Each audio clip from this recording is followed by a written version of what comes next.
3 mesiacoch som sa rozhodol, že vydáme nové video. Budeme mať 5 FNAF hier, ohodnotíme to po tú najhoršiu, po tú najlepšiu. Užívajte video. Ešte predtým ako začneme hodnotiť, som sa rozhodol, že nebudem hodnotiť tú grafiku tých hier, lebo predsa len nezáleží na tom, jak tá hra vyzerá, ale či vôbec sa vystrašíte a ako funguje tá hra, lebo určite nechcete mať hru, kde budete proste iba pozerať kamery a zasínať. Áno, táto prvá hra je iba o tom, že proste pozeráte do kamier a zasínate, keď je pri vás nepriateľ. Problém je tu v tejto hre, že proste napríklad pozeráte sa na toho býka a zrazu zmizne a neviete ho nájsť polku hry. Takže extrémne moc zábavný gameplay, nie že? Absolútne nie. Proste je to také nedomyslené tá hra. Určite keby som hral 5. noc, tak by to bolo napínavejšie, ale prvú a druhú noc som stihol speedrunnúť za 3 minúty. Za 3 minúty. Takže je to úplne o ničom, takže next game! Takže táto hra je veľmi nudná. Jedine čo tu robíte, zasnať, pozeráte kamery. 4 z 10 bodov. Nie, 3 z 10. Táto hra má svoje plusy a mínusy. Začnem s plusami.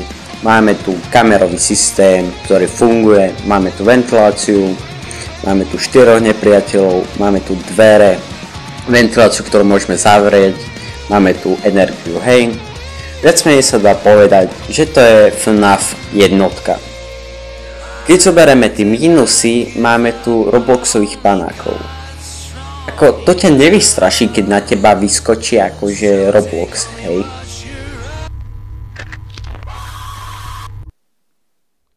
Ešte jeden veľký mínus tu je kvôli tomu, že táto hra je proste waiting simulator. Vy proste furt čakáte, aby ste im mohli zavrieť pred nosom. A keď im zavrete pred nosom, zase čakáte 2 minúty, hej. Je to extrémne moc otrávané, takže tak no. To znamená, že next game.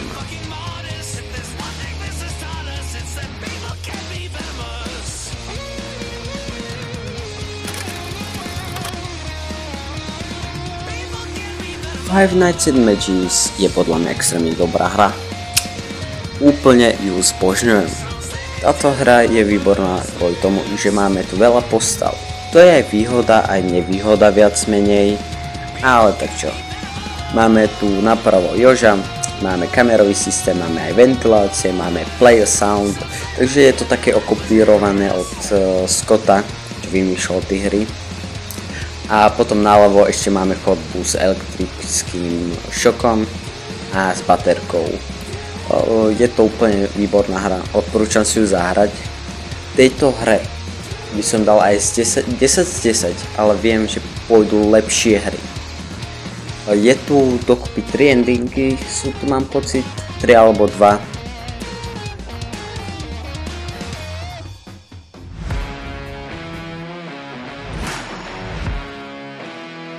Takže Five Nights at Flopa.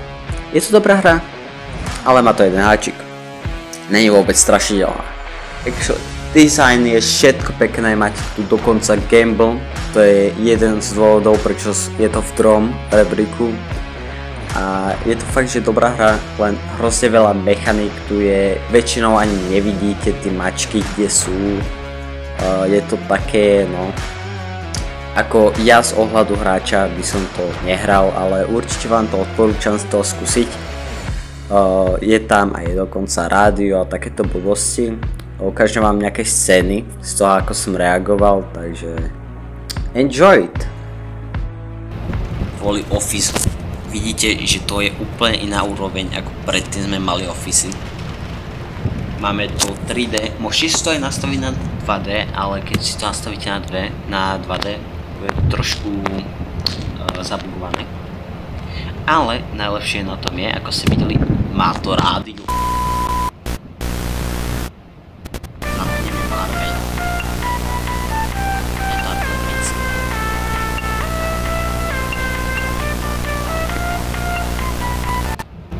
To je banger. Potom máme tu nejaké kresby, čo je super. Máme tu tablet, máme tu energiu. Tento robil túto hru, musel mať fakt rád mačky. Inak nechápem, prečo by to niekto robil. Takto prepracované ešte. Je to flop.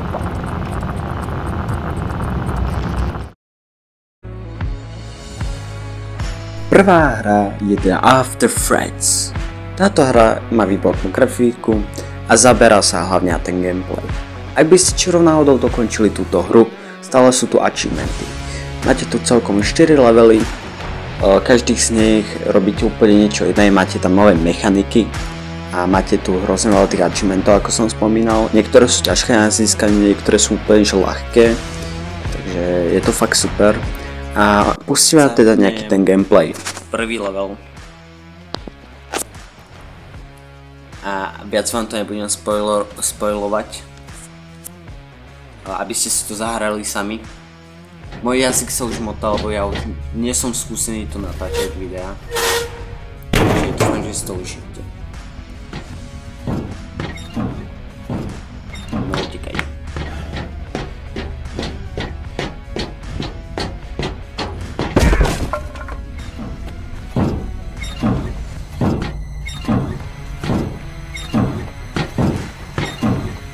Utekaj.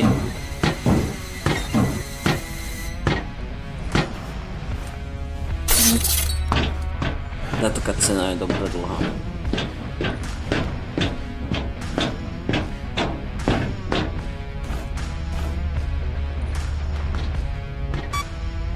Dobre, toto skipnem. On tam iba píše na ten monitor, že reštartovať dvere a tieto blbostičky. Takže tak. No. Prvý level je teda to, že proste budete reštartovať tieto blbosti. A za každým, no nie za každým, ale máte tam životy dverí, z ktorých sme akurát odišli. A keď dáme šok, vždycky sa k nám dostane nejaký animatronik. Dúfam, že to chápete.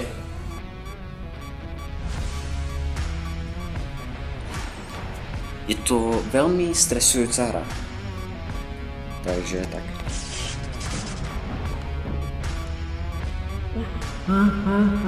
OK, Freddy Fazbear. OK, takže je napravo. Dúfam, že to nebude veľmi kričať, ale potrebujem si zapnúť zvuk.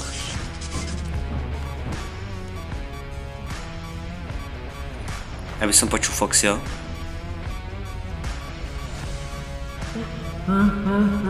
OK, Freddy.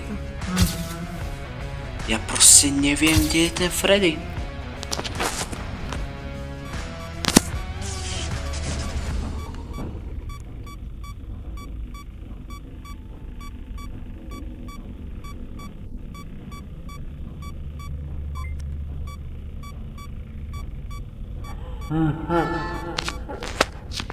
Foxy.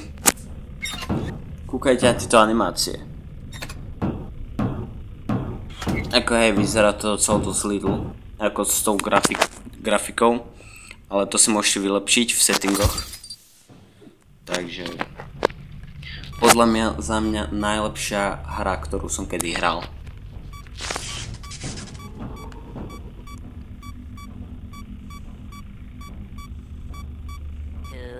Years later.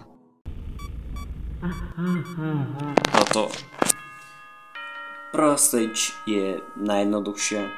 No najjednoduchšia je podľa mňa druhá stage. Ďakujem, že ste ho pozerali do posledného momentu a lúčim sa s vami.